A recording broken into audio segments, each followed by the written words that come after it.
तहसील जतोई में 110 साल पुरानी केनाल रेस्ट हाउस जतोई की खस्ताहाल इमारत महकमा अनहार की अदम तवज्जो की वजह से खंडरात का मंजर पेश कर रही है। मजीद जानते हैं जतोई से मुरसलीन हुसैन जतोई से। जी मुरसलीन, आगाह कीजिएगा।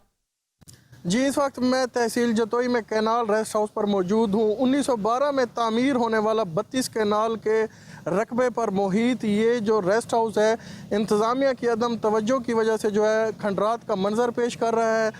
नशे के आदी अफराद और जराइम पेशा लोगों ने जो है इसको अपनी अमाजगा बना लिया है, जिसकी वजह से करीबी आबादी जो है बहुत ज़्यादा परेशान है। यहाँ पर शहरी जो हैं उनमें काफ़ी तशवीश पाई जाती है, क्योंकि इसकी वजह से जो है चोरी डकैती की वारदातों में भी इजाफा हुआ है। जब हमारे यहाँ शहरियों से बात हुई तो उनका यही कहना था कि ये जो 32 कैनाल का रकबा वीरान पड़ा हुआ है, इस पर इंतज़ामिया कोई स्पोर्ट्स कम्प्लेक्स या पार्क बना दे, जिसकी वजह से शहरी फ़ायदा उठा सके। जी।